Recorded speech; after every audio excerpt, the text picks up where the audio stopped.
Hello दोस्तों, आपका new study zone में स्वागत है। आज हम यूपी ट्रिपल एससी के हिंदी प्लस जीएस के प्रीवियस ईयर क्वेश्चन करेंगे। आप सभी को वीडियो अच्छी लगी हो तो लाइक करिए, शेयर करिए और चैनल पे नए हैं तो चैनल को सब्सक्राइब जरूर करिए। पहला हमारा हिंदी का है, उसके बाद हम जीएस का करेंगे। तो पहला हमारा हिंदी है। हिंदी का आज का हमारा पहला क्वेश्चन है, राम आम खाता है में वाच्य कौन सा है। राम आम खाता है, इसमें आपको बताना है वाच्य कौन सा है। कृतवाच्य, कर्मवाच्य, भाववाच्य, उभयवाच्य। तो राम का आम खाता है, क्या खाता है? आम खाता है। तो यहाँ पर हमें कौन सा वाच्य होगा? आपका कृतवाच्य होगा। तो ऑप्शन ए आपका राइट है।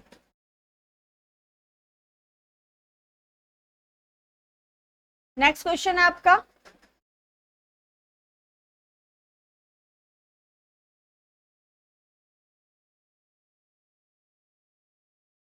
वह खा रहा था में खा रहा था कौन सा काल है। तो था बता रहा है भूत है। अब भूत में भी कौन सा? पूर्ण भूत है, संदिग्ध भूत है, अपूर्ण भूत है, सामान्य भूत है। तो वह खा रहा था, इसमें अपूर्ण भूत है। ऑप्शन बी आपका राइट है। रहा था जब आता है तो वो अपूर्ण भूत में आता है। पूर्ण भूत में जैसे कि राम खाना खा चुका था, ऐसा आएगा। नेक्स्ट, राम ने कहा कि मेरे घर जाओ, सॉरी, राम ने कहा कि मैं घर जाऊंगा। मैं घर जाऊंगा कौन सा वाक्य है? घर जाऊंगा में आपको उपवाक्य बताना है। संज्ञा उपवाक्य, विशेषण उपवाक्य, क्रिया विशेषण उपवाक्य, क्रिया उपवाक्य। तो घर जाऊंगा, जाऊंगा हमारी क्रिया है, तो ये कैसा उपवाक्य होगा? क्रिया उपवाक्य है। ऑप्शन नंबर डी यहाँ पर राइट है। नेक्स्ट,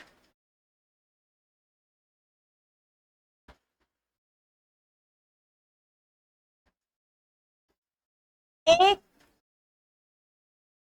अ के उच्चारण स्थान का नाम तालव्य, दंत, कंठोस्थ, कंठ तालव। तो ए दै तो आपको बताया था, ए और अ का जो उच्चारण स्थान होता है वो कंठ तालव होता है। ऑप्शन डी हमारा यहाँ राइट होगा। तालव्य आपका चा वर्ग होता है, दंत आपका ता वर्ग होगा, कंठोस्थ आपका ओ और अ होता है। नेक्स्ट, उड्डयन का संधि विच्छेद होगा उत प्लस डयन, उड़ प्लस डयन, उत प्लस अड़य, उद प्लस अड़य। तो यहाँ पर आपका ऑप्शन कौन सा राइट होगा? उत प्लस डयन। ऑप्शन नंबर ए राइट होगा। चूरन किस प्रकार का शब्द है? तत्सम, अर्ध तत्सम, देशज, तद्भव। तो चूरन आपका तत्सम, सॉरी, तद्भव शब्द है। ऑप्शन डी हमारा राइट है यहाँ पर। नेक्स्ट,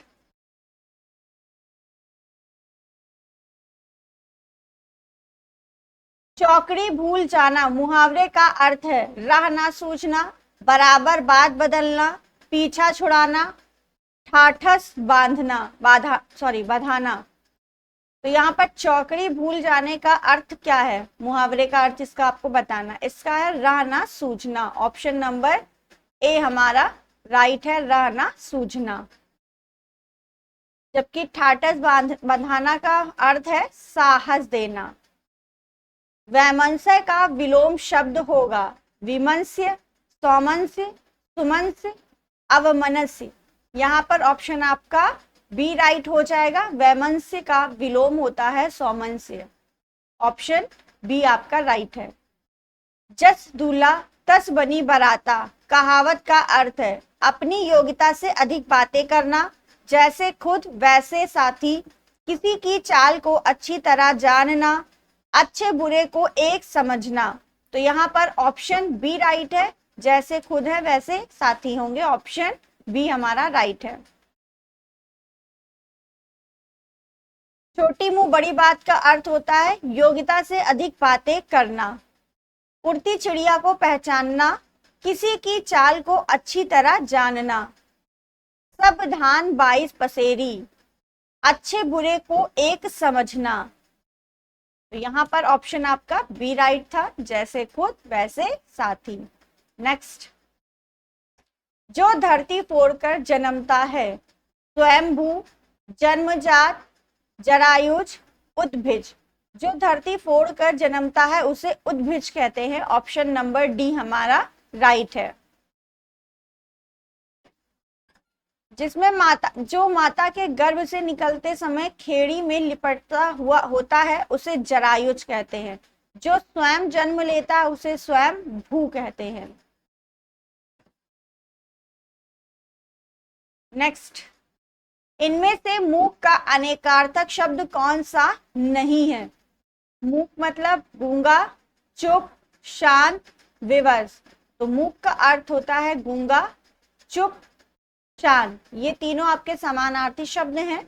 विवश आपका समानार्थी शब्द नहीं है, तो आपका यही आंसर होगा। ऑप्शन नंबर डी यहाँ पर राइट है। राम की गाय चरती है, वाक्य में कारक कौन सा है?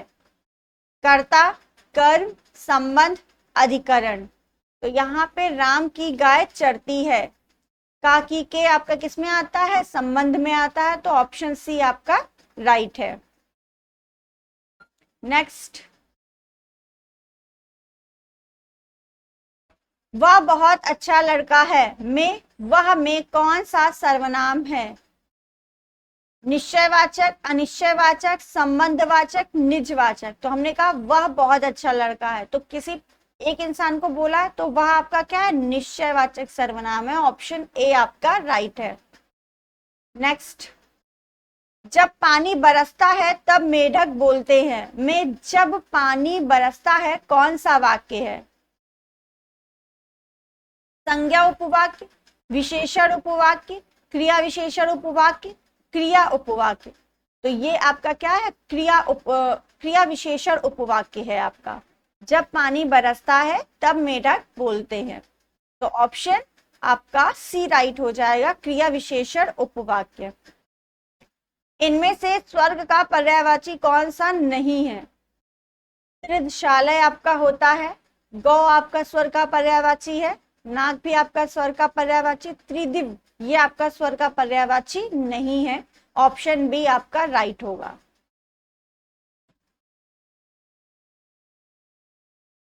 स्वर्ग के अन्य पर्यायवाची आपके गौ, नाग, त्रिशालय, देवलोक, वैकुंठ, सूर्यपुर ये सभी हैं। नेक्स्ट आपका क्वेश्चन है, महादेवी वर्मा को किस पुस्तक पर ज्ञानपीठ पुरस्कार मिला था? नीरजा, निहार, रश्मि, यामा। तो महादेवी वर्मा को यामा पुस्तक के लिए ज्ञानपीठ पुरस्कार मिला था 1982 ईस्वी में। नेक्स्ट, सुमित्रा में प्रत्यय होगा, प्रत्यय यानी जो पीछे लगता है, तो आ प्रत्यय है, आप प्रत्यय है, इत्रा है, यत्रा है। तो सुमित्रा में आपका आ प्रत्यय, सु प्लस मित्र प्लस आ। तो यहां पर आपका प्रत्यय क्या है? आ प्रत्यय है। ऑप्शन नंबर आपका ए राइट है। मूल शब्द अगर पूछे तो इसमें क्या है? मित्र है। सु आपका उपसर्ग है और आ आपका प्रत्यय है, तो सु उपसर्ग लगा है, आ प्रत्यय लगा है, तब बना है सुमित्रा। तो ऑप्शन यहां पर ए आपका राइट था। नेक्स्ट क्वेश्चन है आपका, साकेत महाकाव्य के रचयिता हैं जयशंकर प्रसाद, सुमित्रा नंदन पंत, मैथिली शरण गुप्त, नागा अर्जुन। तो साकेत आपकी किसकी है? मैथिली शरण गुप्त जी की है। ऑप्शन सी आपका राइट है।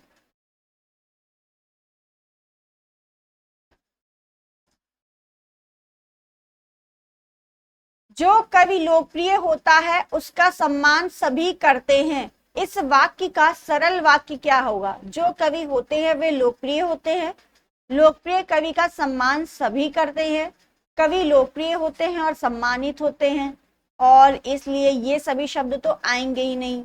तो यहाँ पर सिर्फ और सिर्फ ऑप्शन बी आपका बचा, लोकप्रिय कवि का सम्मान सभी करते, यही आपका सरल वाक्य है। ऑप्शन बी आपका यहाँ पर राइट है। सरासर में कौन सा समास है? द्वंद्व, द्विगु, अवयवी भाव समास, तत्पुरुष समास। तो सरासर में आपका अवयवी भाव समास है। ऑप्शन सी आपका राइट है यहाँ पर। नेक्स्ट हमारा आपके जनरल नॉलेज के क्वेश्चन है। तो इसका हमारा आज का पहला क्वेश्चन है जनरल नॉलेज का। निम्नलिखित कथनों में भारत के संविधान के विषय में कौन सा कथन सही नहीं है? यह धर्म के नाम पर भेदभाव का निषेध करता है, सही बात है, पूछा आपसे, सही नहीं है। यह एक धर्म को औपचारिक दर्जा प्रदान करता है, किसी एक धर्म की बात नहीं करता है। यह सभी व्यक्तियों को किसी भी धर्म को अपनाने का स्वतंत्रता देता है, सही बात है। यह धार्मिक संप्रदायों में नागरिकों की समानता सुनिश्चित करता है, ठीक है, बात है। तो आपका ऑप्शन बी गलत है, एक धर्म को औपचारिक दर्जा प्रदान नहीं है। आर्टिकल 15 में लिखा है धर्म, जाति, लिंग आदि के आधार पर कोई भी विभेद नहीं किया जाएगा, इसलिए ऑप्शन बी आपका सही होगा यहाँ पर। नेक्स्ट,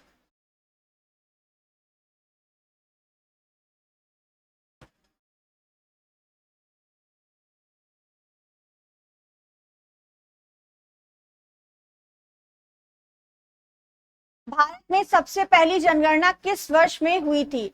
1852, 1872, 1881, 1952। तो भारत में सबसे पहली जनगणना 1872 ईस्वी में हुई थी, लॉर्ड मेयो के शासनकाल में। उसके बाद नियमित जनगणना अगर पूछता है तो वो 1881 में स्टार्ट हुई थी, लॉर्ड रिपन के शासनकाल में हुई थी। और 2011 की जो जनगणना थी वो भारत की 15वीं जनगणना और स्वतंत्र भारत की 7वीं जनगणना है आपकी। क्लियर? पहली जनगणना पूछ रहा तो 1872, नियमित जनगणना पूछ रहा है या दश के आधार पर तो 1881 लॉर्ड रिपन, और 2011 की जनगणना हमारी 15वीं जनगणना है। स्वतंत्र भारत की पूछता है तो 7वीं जनगणना थी। तो यहाँ पर ऑप्शन बी आपका राइट है। नेक्स्ट,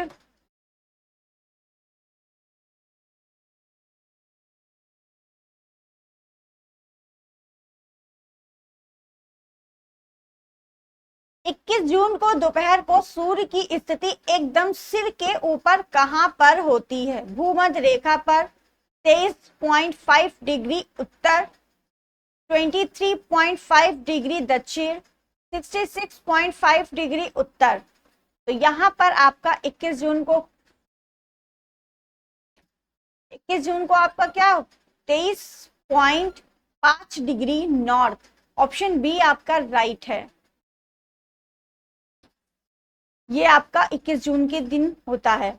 अगर आपसे 21 मार्च के दिन पूछता है,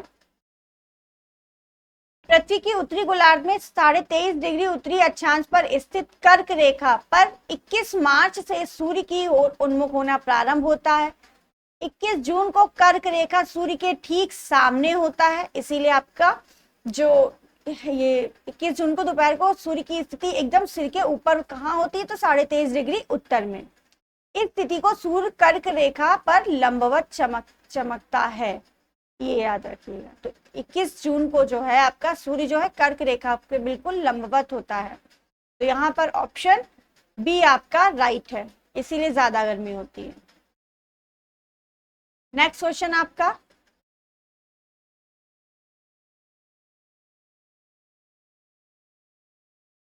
निम्नलिखित में से कौन सी गैस वातावरण का महत्तम भाग है? मतलब सबसे मेजर पार्ट आपको बताना है इन्वायरमेंट में कौन सी गैस है। तो आप सभी को पता है नाइट्रोजन 78% है, पॉइंट को अगर हम हटाएं। ऑक्सीजन आपकी 21% है, कार्बन डाइऑक्साइड आपकी 0.03% है, और जितना भी बचा वो सभी अदर गैसें हैं। तो सबसे ज्यादा है आपकी नाइट्रोजन, तो ऑप्शन सी आपका राइट होगा। नेक्स्ट, भूदान आंदोलन के प्रवर्तक किन्हें माना जाता है? जयप्रकाश नारायण, श्री रामचंद्र रेड्डी, महात्मा गांधी, विनोबा भावे। तो भूदान आंदोलन आपका किसका है? विनोबा भावे का। इन्होंने 1951 ईस्वी में इसे आरंभ किया था।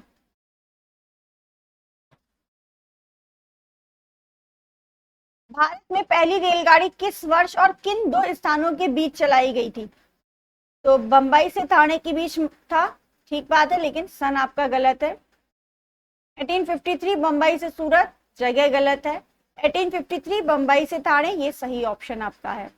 तो ऑप्शन सी आपका राइट है। 1853 बंबई से ठाणे के मध्य पहली रेलगाड़ी चली थी डलहौजी जी के शासन काल में।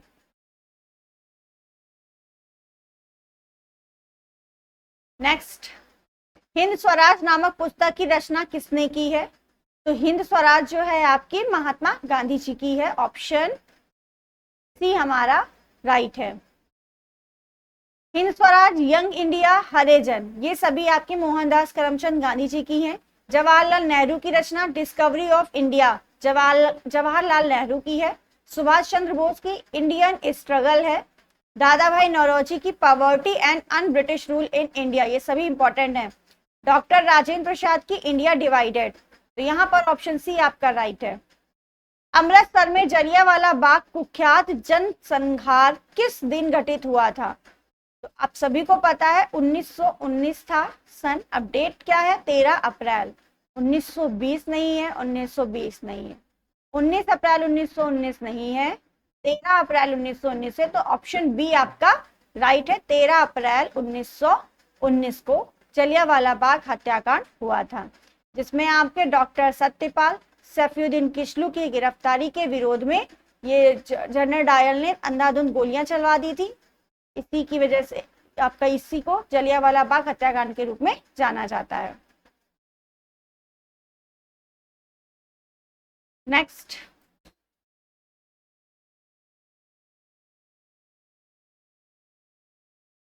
योग दर्शन के प्रवर्तक कौन थे? महर्षि जैमिनी, स्वामी रामदेव, महर्षि पतंजलि, महर्षि अरविंद। तो योग दर्शन के प्रवर्तक आपके महर्षि पतंजलि जी हैं। ऑप्शन नंबर सी आपका राइट है। किस तारीख को पृथ्वी की स्थिति सूर्य के सबसे पास होती है? सूर्य के सबसे पास की स्थिति को ही बोलते हैं उपसौर्य। उप मतलब होता है पास, इसलिए सूर्य के पास की स्थिति को क्या बोलते हैं? जब पृथ्वी सूर्य के पास होती है तो उसे उपसौर बोलते हैं। और उपसौर आपका 3 जनवरी को होता है, 3 जनवरी। ऑप्शन नंबर बी हमारा राइट है। एक होता है अपसौर, इसमें सूर्य और पृथ्वी की दूरी सबसे अधिक होती है अपसौर में। ये आपका होता है 4 जुलाई को।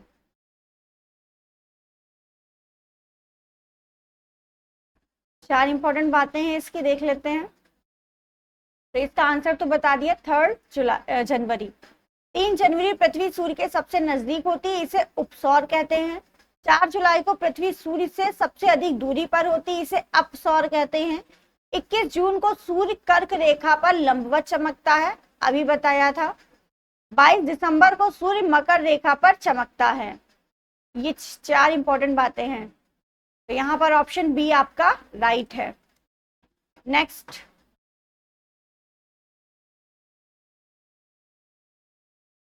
उपनयन समारोह में से क्या तात्पर्य है?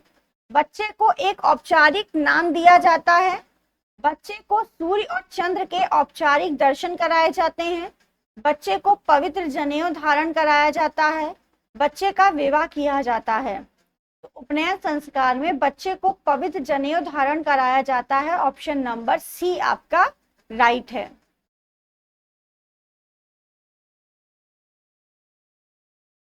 निम्नलिखित में से कौन सा महासागर सबसे छोटा है? हिंद महासागर, अटलांटिक महासागर, आर्कटिक महासागर, प्रशांत महासागर। तो सबसे छोटा आपसे महासागर पूछा, सबसे छोटा महासागर होता है आर्कटिक महासागर, और सबसे बड़ा आपका कौन सा है? हिंद महासागर। वीडियो अच्छी लगी होगी तो आप सभी लोग लाइक करिए, शेयर करिए, और चैनल पे नए हैं तो सब्सक्राइब जरूर करिए चैनल को। Thank you.